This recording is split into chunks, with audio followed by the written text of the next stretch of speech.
నమస్కారం city news కి స్వాగతం. AP independent pastors welfare association కార్యవర్గ సమావేశం పట్టణంలోని ఐతానగర్ భక్తులవారి వీధిలో గల అపోస్తల చర్చిలో జరిగింది. మంగళవారం జరిగిన సమావేశంలో తెనాలి టౌన్ కమిటీ ఎన్నిక జరిగింది. టౌన్ కమిటీ అధ్యక్షులుగా రావూరి విక్టర్ పాల్ ఎన్నికయ్యారు. సమావేశానికి రావూరి విక్టర్ పాల్ అధ్యక్షత వహించారు. ఈ కార్యక్రమానికి ముఖ్య అతిథిగా రాష్ట్ర అధ్యక్షులు కావూరి జకరయ్య హాజరయ్యారు. సమావేశంలో జకరయ్య మాట్లాడుతూ ఈ ఫెడరేషన్ దళిత క్రైస్తవులు దళితులపై జరుగుతున్న దాడులను అందరం ఉమ్మడిగా ఎదుర్కొందామని ఉద్దేశపూర్వకంగా ఏర్పాటు చేశామన్నారు. సమస్త ఏర్పాట్లు ప్రధాన ఉద్దేశం పాస్టర్లకు సహాయ సహకారాలు అందించి వారికి అండగా ఉండటమేనన్నారు. సంస్థ ఎవరికి వ్యతిరేకం కాదని అందరి సహాయ సహకారాలు సలహాలు తీసుకుని రాష్ట్ర జిల్లా నియోజకవర్గ టౌన్ మండల కమిటీలు ఏర్పాటు చేసి ఆ దిశగా దళిత క్రైస్తవులు పాస్టర్ల సమస్యల పరిష్కారం కోసం పోరాడుతూ ముందుకు సాగుతున్నామన్నారు. రావూరి పాల్ మాట్లాడుతూ దేవుని ఆశీర్వాదాలతో అందరం కలిసికట్టుగా ముందుకు సాగుతూ దేవుని సువార్తను ముందుకు తీసుకువెళుతూ సహోదరుల సమస్యల పరిష్కారం కోసం ఉమ్మడిగా ముందుకు సాగుతూ పనిచేద్దాం అన్నారు. పాస్టర్లకు జీవిత బీమా మేమున్నామనే భరోసా కల్పిస్తామన్నారు. సమావేశంలో పట్టణ కమిటీ గౌరవ అధ్యక్షులుగా పి జ్ఞానేష్, పట్టణ కమిటీ ఉపాధ్యక్షులుగా ఆర్ డానియల్, టౌన్ కార్యదర్శిగా రావూరి విక్టర్ పాల్, టౌన్ కోశాధికారిగా ఏ ఇజ్రాయిల్, టౌన్ కమిటీ అధికార ప్రతినిధిగా ఎం లాజరస్, టౌన్ కమిటీ ప్రధాన కార్యదర్శిగా సమాధానరావు, సహాయ కార్యదర్శిగా సిహెచ్ ఎబినేజర్, కార్యనిర్వాహక కార్యదర్శిగా కె జగదీష్ ఎన్నికయ్యారు. ప్రార్థన పూర్వకంగా జరిగిన ఈ సమావేశంలో సంస్థ జిల్లా అధికార ప్రతినిధి చావలి రాజేంద్ర ప్రసాద్ మరియు సభ్యులు పాల్గొన్నారు. Andhra Pradesh independent pastors welfare association federation అనేటువంటి ఒక సహవాసాన్ని ఏర్పాటు చేయడం జరిగింది. ఈ సహవాసం ద్వారా దైవ సేవకులకు, దళిత క్రైస్తవులకు, దళితులైనటువంటి వారి పక్షంగా పోరాటం చేసి వారి యొక్క మేలు కొరకు, వారి యొక్క సహకారం కొరకు, వారి యొక్క క్షేమం కొరకు ప్రయాసపడాలని, వారి కొరకే కలిసి పనిచేయాలని, అణగారిపోయిన పరిస్థితులలో ఉన్న వారికి ఆదరణ కలిగించేటి కార్యక్రమాలు చేయాలని నిర్ణయం చేయడం జరిగింది. ఈ నిర్ణయం ప్రకారంగా తెనాలి పట్టణ పరిధిలో ఉన్నటువంటి ప్రతి ఒక్కరికి కూడా మా వంతుగా ఎవరైతే ఇబ్బందుల్లో, సమస్యల్లో, ఈ కష్టకరమైన పరిస్థితుల్లో, శ్రమల్లో, శోధనలో ఉన్నారో వారికి ఈ ఫెడరేషన్ తరఫున శుభాకాంక్షలు తెలియజేస్తున్నాము. ఏపీ ఇండిపెండెంట్ పాస్టర్స్ వెల్ఫేర్ ఫెడరేషన్కి మరి సభ్యులైనటువంటి వారికి కూడా నా హృదయపూర్వక ధన్యవాదాలు, వందనాలు తెలియజేస్తున్నాను. అట్లానే గౌరవ పెద్దలు కూడా మాతో ఉన్నారు, వారికి కూడా వందనాలు తెలియజేస్తున్నాను. ఈ ఏపీ ఇండిపెండెంట్ పాస్టర్స్ వెల్ఫేర్ ఆ సంస్థని పెట్టడానికి కారణం ఏంటంటే ముఖ్యంగా దేవుని సేవకులు ఇబ్బంది పడుతున్నారు. కొన్ని ప్రాంతాలలో సువార్త ప్రకటించడానికి అభ్యంతరాలు, ఆటంకాలు కలిగిస్తూ ఉన్నారు. వాటిని ప్రార్థనాపూర్వకంగా అట్లానే మేము గమనించి అధికారుల దృష్టికి తీసుకువెళ్ళి దాన్ని సాల్వ్ చేయటానికి గాను ఇందు నిమిత్తం ఒక వ్యక్తి అయితే, అట్లానే ఇంకొక మరి విషయం ఏంటంటే మళ్ళీ దళిత క్రైస్తవులు ఎస్సీ జాబితాలో మరి చేర్చాలని దాదాపు 50 సంవత్సరాల యొక్క పోరాటం జరుగుతూ ఉంది ఈ తెలుగు రాష్ట్రాల భారతదేశంలో. మరి మా వంతు మేము కూడా మా అసోసియేషన్ తరపున, మన యొక్క ఫెడరేషన్ తరపున దళిత క్రైస్తవ విషయంలో మరి వారి సమస్యల గురించి అధికారుల దృష్టికి తీసుకెళ్ళి పరిష్కరించడానికి ప్రయత్నం. ధర్మదాతలే సమాజానికి మూల స్తంభాలని శ్రీ మహాత్మా శివశాంతి ఆశ్రమ నిర్వాహకులు గాంధీ హృదయధారి వజ్రాల రామలింగాచారి తెలిపారు. బురిపాలెం రోడ్లోని శ్రీ మహాత్మా శివశాంతి ఆశ్రమంలో ప్రముఖ సంగీత విద్వాంసురాలు, గాన విశారద కాకమాను పుష్పావతి దేవి 22వ వర్ధంతి నిర్వహించారు. ఆమె చిత్రపటానికి రామలింగాచారి పూలమాలలు వేసి నివాళులు అర్పించారు. పుష్పావతి దేవి ఆశీస్సులే తనను ఇంతటి వాడిని చేశాయని తెలిపారు. ఆశ్రమ నిత్య అన్నదాన పథకానికి ప్రోత్సాహం అందిస్తూ ధర్మదాతలు ఆధ్యాత్మికవేత్త వాసిరెడ్డి గణపతిరావు కుటుంబ సభ్యులు గుండపనేని రాధ ₹1,00,000 చెక్కును అందజేశారు. ఆధ్యాత్మిక చింతన, సేవా నిరతి మనిషిని సమాజంలో ఉన్నతంగా నిలబెడతాయని రామలింగాచారి పేర్కొన్నారు. ఆశ్రమ నిర్వహణకు సహకరిస్తున్న ధర్మదాతలకు కృతజ్ఞతలు తెలిపారు. కార్యక్రమంలో వైకోటేశ్వరరావు, రాజు, ఆశ్రమ సిబ్బంది పాల్గొన్నారు. ఈరోజు మా అమ్మమ్మ గారు కాకుమాను పుష్పాదేవి గారి వర్ధంతి. ఆమె 2004లో కాలం చేశారు. మహా సంగీత విద్వాంసరాలు. తెనాల్లో సంగీత విద్వాంసరాలు ఎవరంటే మహావాలి వెంకటప్పయ్య శాస్త్రి గారి శిష్యురాలు కాకుమాన పుష్పాదేవి గారు మెడ్రాస్ రేడియో స్టేషన్ దగ్గర నుంచి విజయవాడ రేడియో స్టేషన్ వరకు సంగీతం, కర్ణాటక సంగీతం పాడి అందరూ మన్ననలు పొందారు. ఆమె గాన విశారద అనే బిరుదు కూడా పొందారు. కొత్త రఘురామయ్య గారు వారిని సన్మానం చేశారు. అంతేకాకుండా కొల్లా తాయారమ్మ గారి హాస్టల్లో సంగీత టీచర్గా పనిచేశారు. ముఖ్యంగా నన్ను పెంచి పెద్ద చేసి చదువు చెప్పించి విద్యావతులు చేసి ఒక సంఘంలో ఒక మనిషిగా తీర్చిదిద్దిన మహనీయురాలు. ఆమె చిన్న కోరికోరింది, నాయన నీకు ఇల్లు ఇస్తున్నాను గాంచోకులాది, జాగ్రత్తగా ఉంచాను. ఒక నెల 2 నెలల తర్వాత ఎందుకో మాట అంది, నువ్వు దేనికైనా అవసరమైతే అమ్మేస్తావు అని నాకు తెలుసు అనిపిస్తున్నాను. సరే దైవ ఇచ్చా అన్నాను. అది ఆ ఇచ్చే నాకు కలుగుతున్నాను. అట్లాగే సమాజ సేవలో ఒడిదుడుకులు వచ్చినప్పుడు చేయడం జరిగింది. అందుకని ప్రతి సంవత్సరం కూడా ఆమె ఆరాధన చేస్తాను.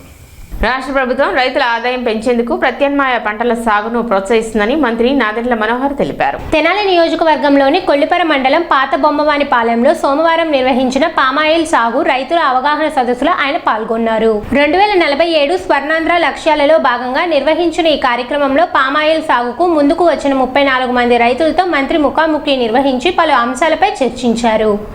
రైతుల ఆదాయం పెంచేందుకు ఆయిల్ పామ్ సాగు మంచి ప్రయత్నమని పేర్కొన్న ఆయన ఈ పంట ద్వారా దీర్ఘకాలికంగా అధిక ఆదాయం పొందే అవకాశం ఉందని అన్నారు. ఇప్పటికే ఏలూరు జిల్లాలో రైతులు పామాయిల్ సాగుకు ముందుకు వచ్చారని, దానిని 15% పెంచే విధంగా చర్యలు చేపడుతున్నట్లు చెప్పారు. అక్కడ ప్రత్యేక ల్యాబ్ కూడా ఏర్పాటు చేసినట్లు తెలిపారు. కొల్లిపర మండలంలో 34 మంది రైతులు 84 ఎకరాల్లో ఆయిల్ పామ్ సాగు చేపట్టేందుకు ముందుకు రావడం సంతోషకరమని అన్నారు. రైతులకు ఆయిల్ పామ్ సాగు వల్ల కలిగే ప్రయోజనాలు, ప్రభుత్వ ప్రోత్సాహకాలు, మార్కెట్ అవకాశాలపై మంత్రి వివరించారు. త్వరలో కొల్లిపర రైతులను ఏలూరు జిల్లాకు తీసుకువెళ్లి అక్కడి సాగు విధానాలు, దిగుబడులు, ఫలితాలను ప్రత్యక్షంగా చూపిస్తామని తెలిపారు. పామాయిల్ సాగుకు ముందుకు వచ్చే రైతులకు ప్రభుత్వం అన్ని విధాలుగా సహకారం అందిస్తుందని, సాంకేతిక సూచనలు, అవసరమైన మద్దతు, అవగాహన కార్యక్రమాలు నిరంతరం నిర్వహిస్తామని హామీ ఇచ్చారు. రైతుల అభివృద్ధి, ఆదాయం పెంచడమే ప్రభుత్వ ప్రధాన లక్ష్యమని ఆయన స్పష్టం చేశారు.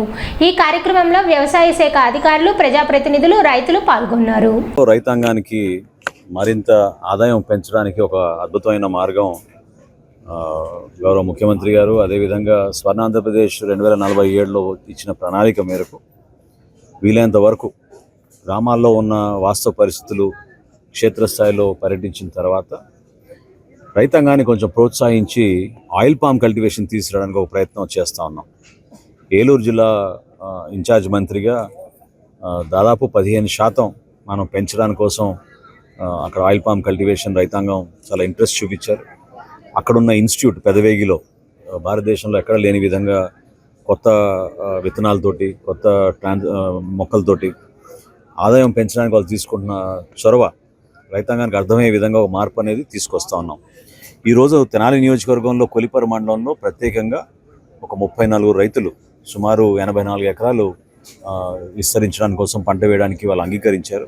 వాళ్ళతో ఈరోజు ముఖాముఖి సమావేశం ఏర్పాటు చేసి వాళ్ళకున్న అనుమానాలు, ఏ విధంగా రాబోయే రోజుల్లో ఈ ప్రాంతానికి అందించిన 3F కంపెనీ ద్వారా ఈ పామాయిల్ సేకరణ ఏ విధంగా జరుగుతుంది, ప్రాసెసింగ్ ఎట్లా జరుగుతుంది, ఎన్ని బై ప్రోడక్ట్స్ వల్ల వాళ్ళ ఆదాయం పెరుగుతున్న విషయం పైన కూలంకుషంగా చర్చించుకున్నాం. ఖచ్చితంగా ఇది ఒక అద్భుతమైన అవకాశంగా నేను భావిస్తున్నాను. నేను పర్సనల్గా చాలా లోతుగా దీని గురించి కొంచెం అధ్యయనం చేశాను, అర్థం చేసుకున్నాను. హార్టికల్చర్ మూమెంట్ తీసుకొస్తేనే రైతులకి ఆదాయం పెరుగుతుంది. ఖచ్చితంగా ఎకరానికి 1,50,000 నుంచి 1,80,000 వరకు ఆదాయం రైతాంగానికి వచ్చే విధంగా ఇంటర్ క్రాపింగ్ ద్వారా కోకో కానివ్వండి, పెప్పర్ కానివ్వండి, బీటిల్ నట్ కానివ్వండి, అరేకా నట్ అంటారు, వీటిని కూడా వాళ్ళు వేసుకోవడానికి ఒక అవకాశం ఖచ్చితంగా రైతాంగానికి ఉంది. వాతావరణంలో మార్పులు కూడా తట్టుకోవడానికి ఈ ఆయిల్ పామ్ చాలా ఉపయోగపడుతుంది. కాబట్టి మా వంతు మేము ప్రభుత్వం నుంచి, హార్టికల్చర్ డిపార్ట్మెంట్ నుంచి, వ్యవసాయ శాఖ నుంచి, అదేవిధంగా ఇక్కడ ఈ ప్రాంతానికి కేటాయించిన 3F కంపెనీ ద్వారా మొట్టమొదటిసారి రోజు కొల్లిపర మండలంలో వాళ్ళతో చర్చించాం. రాబోయే రోజుల్లో పెదవేగికి వీళ్ళు తీసుకెళ్ళి అక్కడ క్షేత్రస్థాయిలో రైతాంగంతో సమావేశం ఏర్పాటు చేసి ఆ ఇన్స్టిట్యూట్లో కూడా కొత్త పద్ధతులతో మేము చేస్తున్న మార్పు, ఎందుకంటే ఎప్పటి నుంచో పూర్వకాలం నుంచి సాంప్రదాయబద్ధంగా జరుగుతున్న ఈ వ్యవసాయ రంగంలో మార్పు తీసుకురావడం కోసం ఒక అడుగు ముందుకేస్తామని మనస్ఫూర్తిగా నేను రైతాంగానికి వారి సహకారం రాష్ట్ర ప్రభుత్వం ప్రత్యేకంగా చంద్రబాబు నాయుడు గారి నాయకత్వంలో ఈ రోజున మేము సోలార్లో ఇస్తున్న సబ్సిడీ కానివ్వండి, డ్రిప్ ఇరిగేషన్ సబ్సిడీ కానివ్వండి, అదేవిధంగా విత్తనాలు ఉచితంగా అంటే ఈ రైతులకి ట్రాన్స్ప్లాంటేషన్ కోసం ఉచితంగా సుమారు 70,000 రూపాయలు హెక్టార్కి వాళ్ళకి వర్తించేటట్టు ఒక మార్పు తీసుకొచ్చాం. సరిపడా ఉన్నాయి, లేనిదల్లా నూనె గింజలు లేవు మనకు. సో దీనికి భారత ప్రభుత్వం వారు ప్రతి సంవత్సరం దాదాపు 150,000 కోట్లు ఖర్చు పెట్టి పామాయిల్ దిగుబడి చేసుకుంటున్నారు. ముఖ్యంగా పామాయిల్ తో పాటు సోయాబీన్, మిగతా ఆయిల్ కూడా ఇంపోర్ట్ చేసుకుంటున్నాము. కాకపోతే ప్రత్యేకంగా మనం ఎక్కువగా ఇంపోర్ట్ చేసుకున్నది పామాయిల్. దీనికే 150,000 కోట్లు ఖర్చు పెడుతున్నారు. అంటే చూడండి, ఇదే మన ఏమంటారు, మన డబ్బంతా వేరే దేశాలకు వెళ్తుంది. కాబట్టి దీనికి ఆకాశమే హద్దు. ప్రస్తుత సర్కారులు దీన్ని సాగు చేస్తున్నారు. మన ఆంధ్రప్రదేశ్ ప్రముఖ స్థానంలో ఉంది. ఏరియాలో మరియు ప్రొడక్షన్ లో మనమే ముందంజలో ఉన్నాము. మనతో పాటు తెలంగాణ కూడా మనం అందుకోవాలని ప్రయత్నం చేస్తున్నారు వాళ్ళు. ఎందుకంటే అక్కడ 33 జిల్లాలు ఉంటే ఒక హైదరాబాద్ జిల్లా రప్పిస్తే అన్ని జిల్లాల్లో పర్మిషన్ ఇచ్చాం చేసుకోవటానికి.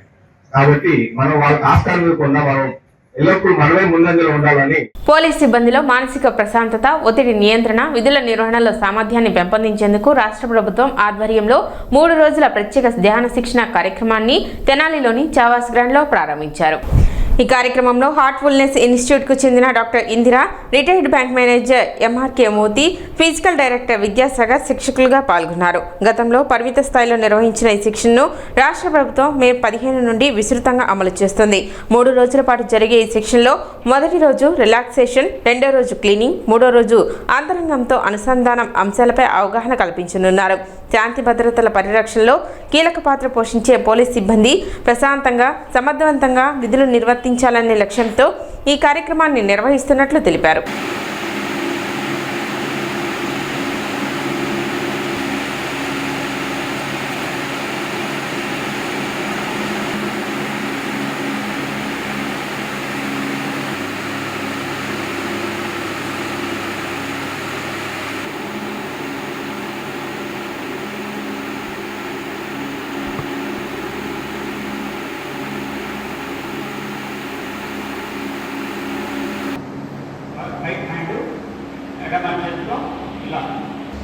ఇలా చేయాల్సిందా? ఇప్పుడు చేద్దామండి. ఓకేనా?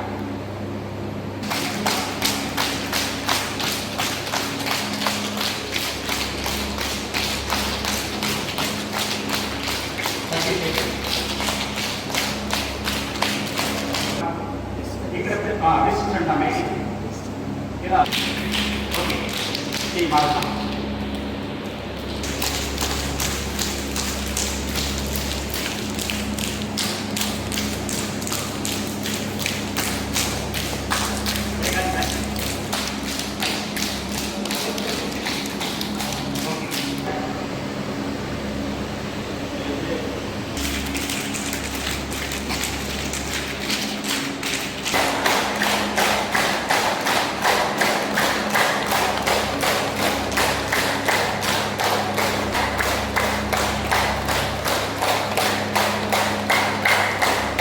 ఇది మన ముఖ్యమంత్రి గారు, హోమ్ మినిస్టర్ గారు హార్ట్ఫుల్నెస్ ఇన్స్టిట్యూట్తో ఎంఓయూ చేసుకున్నారు.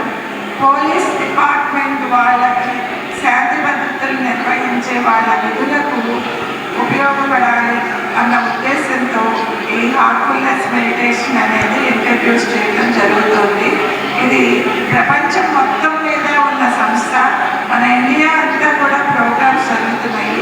మన ఆంధ్రప్రదేశ్లో మొన్న పైలట్ ప్రాజెక్ట్ లాగా పోలీస్ డిపార్ట్మెంట్లో మే 15న ఒంగోలులో స్టార్ట్ చేయడం జరిగింది. ఈ ప్రోగ్రాం వల్ల అందరికీ కూడా ఉపయోగపడాలి, పోలీస్ డిపార్ట్మెంట్ వాళ్ళు ఆరోగ్యంగా శాంతిగా ఉండాలి అన్న ఉద్దేశంతో స్టార్ట్ చేయడం జరిగింది. ఇది 3 రోజుల ప్రోగ్రామ్ అండి.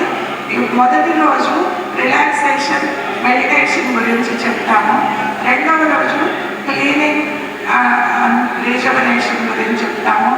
మా డిస్టిక్ ఎస్పీ గారు శ్రీ ఉకుల్ జిందాల్ గారు సార్ గారు, అదేవిధంగా మా గౌరవ డిఎస్పీ గారు, వీళ్ళందరి సూచనలు సలహాల మేరకు ఇక్కడ తెనాలి 3 టౌన్ పట్టణ పోలీస్ స్టేషన్ పరిధిలో ఉన్నటువంటి చావా గ్రౌండ్లో ఇక్కడ స్ట్రెస్ న్యూట్రలైజింగ్ ఎక్సర్సైజెస్ అనేవి ప్రత్యేకమైనటువంటి ట్రైనర్స్, రాష్ట్ర గవర్నమెంట్ చేత రిక్రూట్ చేయబడినటువంటి ట్రైనర్స్ అందరూ కూడా వచ్చి ఇక్కడ మా సబ్ డివిజన్ పరిధిలో ఉన్నటువంటి సిబ్బంది అందరికీ కూడా ట్రైన్ చేయడం అనేది జరిగింది.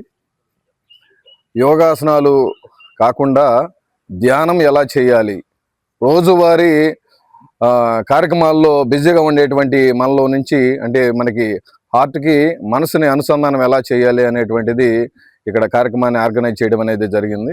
రాష్ట్ర వ్యాప్తంగా ఎన్టీఆర్ భరోసా పెన్షన్ల పంపిణీ కార్యక్రమం విజయవంతంగా కొనసాగుతుందని మంత్రి నాదెండ్ల మనోహర్ తెలిపారు. కొల్లిపర మండలంలోని పలు గ్రామాల్లో సోమవారం పర్యటించిన ఆయన పెన్షన్ పంపిణీని పరిశీలించారు. కూటమి ప్రభుత్వం సాధారణ పెన్షన్ను 4,000కు, దివ్యాంగుల పెన్షన్ను 6,000 నుండి 15,000 రూపాయల వరకు పెంచిందని చెప్పారు. కొల్లిపర మండలంలో 9,375 మంది లబ్ధిదారులకు ఈ నెల పెన్షన్లు పంపిణీ చేస్తున్నట్లు వెల్లడించారు. ప్రజలు సంక్షేమంతో పాటు అభివృద్ధిని కూడా కోరుకుంటున్నారని, కాలువలు, మురుగునీటి సమస్యల పరిష్కారానికి ప్రాధాన్యం ఇస్తామని తెలిపారు. జాతీయ ఉపాధి హామీ పథకం, పంచాయతీరాజ్ శాఖ నిధులతో కాలువల పూడికతీత, పారిశుద్ధ్య పనులు త్వరలో చేపడతామని పేర్కొన్నారు. వ్యర్థాలను కాలువల్లో వేయకుండా ప్రజలు సహకరించాలని కోరిన మంత్రి ప్రభుత్వం చేపడుతున్న సంక్షేమ కార్యక్రమాలకు ప్రజలు మద్దతు కొనసాగాలని ఆకాంక్షించారు. నేను ఒక వారం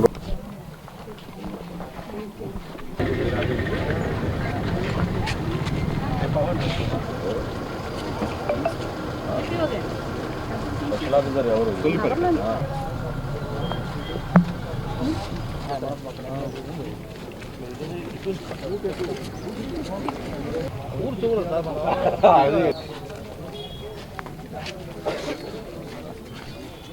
ఇల్లు బట్టలు కావాలి సార్, చేయండి. మాకు అసలు లేదు, ఎప్పటి నుంచో 50 సంవత్సరాల నుంచి ఉండవు.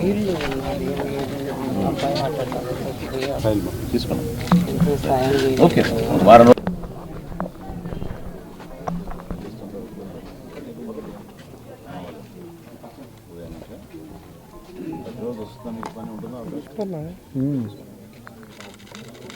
చూడండి.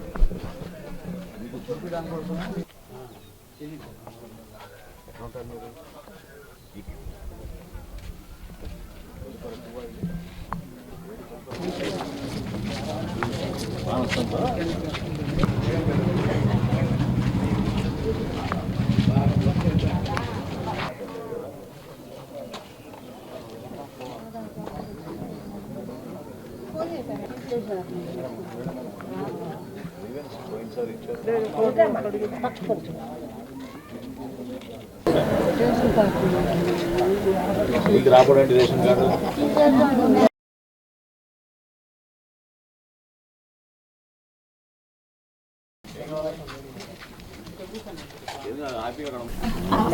అవసరం అనుకుంటే అదేనా కబురు చేస్తాను.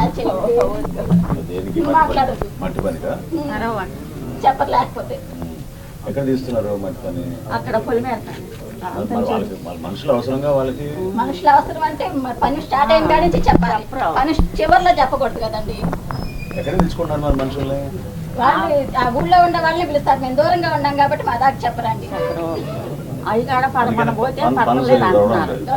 ముద్దలే పడతలేదు అంటున్నారు. ఏంటమ్మా ఫీల్డ్ అసిస్టెంట్ ఎవరు ఇక్కడ? ఊళ్ళో ఉన్నారండి. ఊళ్ళో ఆవేదన చూసారా మీరు? అర్థమైందా మీకు?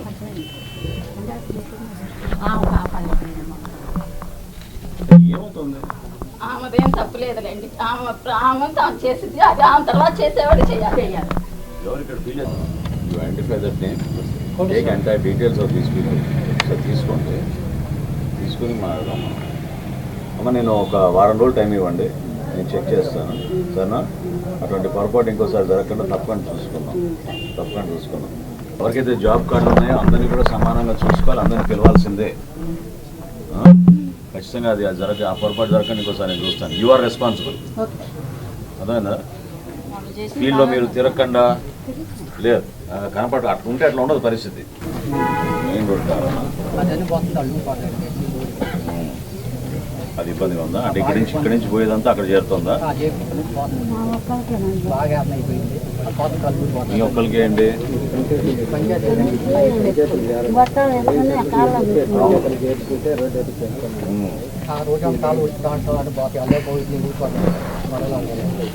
Why don't you address this issue, Siddharth? బియ్యం తీసుకుంటున్నారా? ఎన్ని కిలోలు ఇస్తున్నారు? 30 ఇస్తున్నారా? పర్లేదు 30 కిలోలు వస్తున్నాయా? జాదు పెట్టు. మరి పట్టాది ఉందా? ఇల్లు పట్టాది? పట్టాలు లేవు సార్. అదే చెప్తున్నాను, నన్ను మాట్లాడుకోని రాదు. సమస్య నాకు అర్థమవుతుంది. సమస్య అర్థమైంది. ఒక్కొక్కరిని అడుగుతున్నాను, నేను కావాలని అడుగుతున్నాను. అప్పటి నుంచి మీరు ఎంఆర్ఓ వాళ్ళని కలిసారా? మీరు 60 సంవత్సరాలు 50 సంవత్సరాల నుంచి ఇక్కడే ఉంటున్నారు. నా పెళ్ళి అవతలకి నుంచే చేశాడు మా మామగారు. అప్పటి నుంచి మీకు కాగితం చేసి రాలేదు? ఏం లేదు, తిరుగుతున్నాం కానీ ఇది అది అంటున్నారు.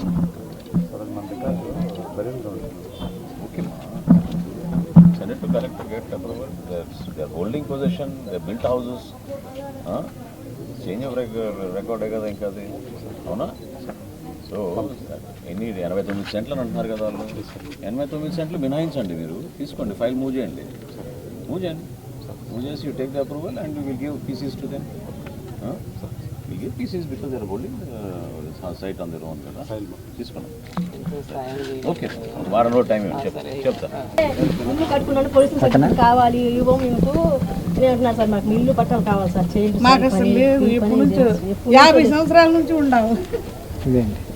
మరి ఎంఆర్ఓ కాడికి వెళ్ళినా పోలీసులు సర్టిఫికేట్ మీకు ఇవ్వము, స్థలం అని అంటున్నారు సార్. మరి ఇల్లు కట్టుకోవాలంటే ఎట్లాగా సార్? మేము పేదోళ్ళం కదా. ఇల్లు కట్టిన అదే లోన్ పెట్టిన కోసం పోలీసులు సర్టిఫికేట్ ఇల్లు మనీ వచ్చాము సార్, కుదరదన్నారు కదా సార్. అసైన్మెంట్ వీలు కొనుక్కున్నారా?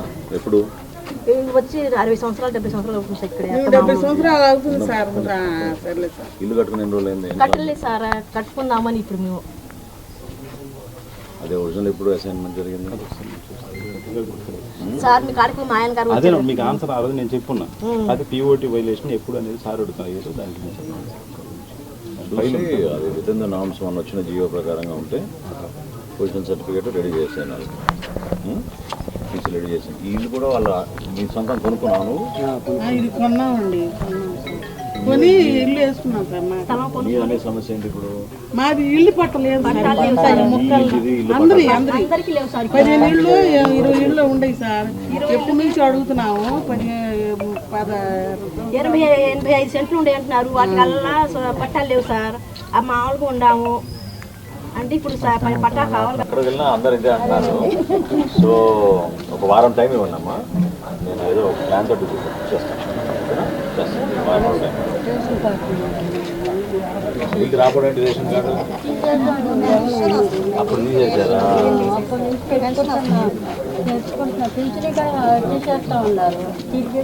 పెన్షన్ వస్తుంది, రేషన్ కార్డు లేదా? ఎక్కడ ఉంటారు మీరు? ఓకే, ఈ పెన్షన్ వస్తుంది కదా, ఇప్పుడు రేషన్ కార్డులో ఏం సంబంధం ఇంకా నీకు? జూన్ 1వ తారీఖున రాష్ట్ర వ్యాప్తంగా ఎన్టీఆర్ భరోసా పెన్షన్లు కార్యక్రమం కూటమి ప్రభుత్వం వచ్చిన తర్వాత మీ అందరికీ తెలుసు. 2000 రూపాయల పెన్షన్ 4000 రూపాయలు. అదేవిధంగా దివ్యాంగులకి ఎన్నడూ లేని విధంగా 6000, 10,000, 15,000 ఇవ్వడం అనేది ఒక చక్కటి కార్యక్రమంగా ఇంటింటికి తిరిగి వెళ్ళి క్షేత్రస్థాయిలో మన సచివాలయం సిబ్బంది 11 లోపే ఈ కార్యక్రమాన్ని పూర్తి చేసే విధంగా అద్భుతంగా కొనసాగుతోంది.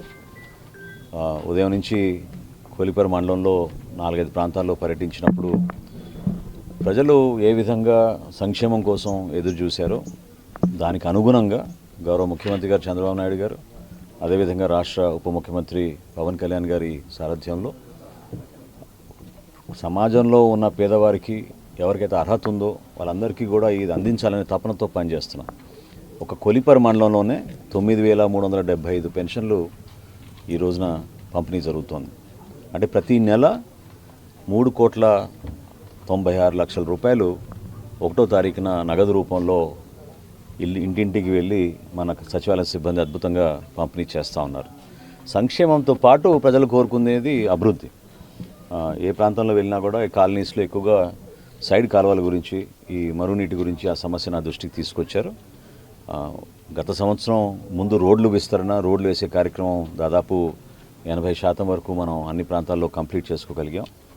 ఈ సంవత్సరం ఈ 2 నెలల్లోనే తప్పకుండా జాతీయ ఉపాధి హామీ పథకం కింద, అదేవిధంగా పంచాయతీరాజ్ విభాగం నుంచి గౌరవ ఉప ముఖ్యమంత్రి గారు పవన్ కళ్యాణ్ గారు ఇచ్చిన 28 కోట్ల రూపాయలు అభివృద్ధి కార్యక్రమాల్లో భాగంగా తప్పకుండా ప్రాధాన్యత ఇచ్చుకుంటూ ఎక్కడైతే ఆరోగ్య సమస్యలు రాకుండా చూసుకోవాల్సిన బాధ్యత మా పైన ఉందో అధికారులందరినీ అప్రమత్తం చేసి ఇమీడియట్గా ఆ కార్యక్రమాన్ని ప్రజలకి అందుబాటులో ఉండే విధంగా ఒక ప్రయత్నం ఖచ్చితంగా చేస్తాం.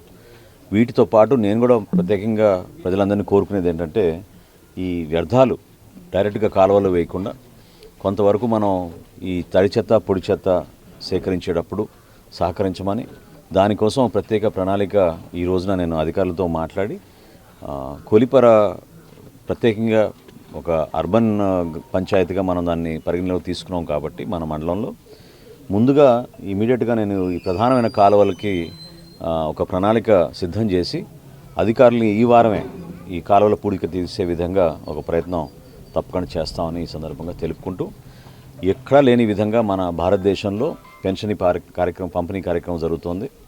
అందులో భాగంగానే మా కూటమి ప్రభుత్వం చేస్తున్న ఈ కార్యక్రమాన్ని ప్రజలు కూడా ఒక అంకిత భావంతో ప్రభుత్వం చేస్తున్న ఈ మంచి కార్యక్రమాన్ని వాళ్ళు కూడా మనస్ఫూర్తిగా ఆశీర్వదిస్తారని కోరుకుంటున్నాను. సిటీ న్యూస్ ఇంతటితో సమాప్తం. నమస్కారం.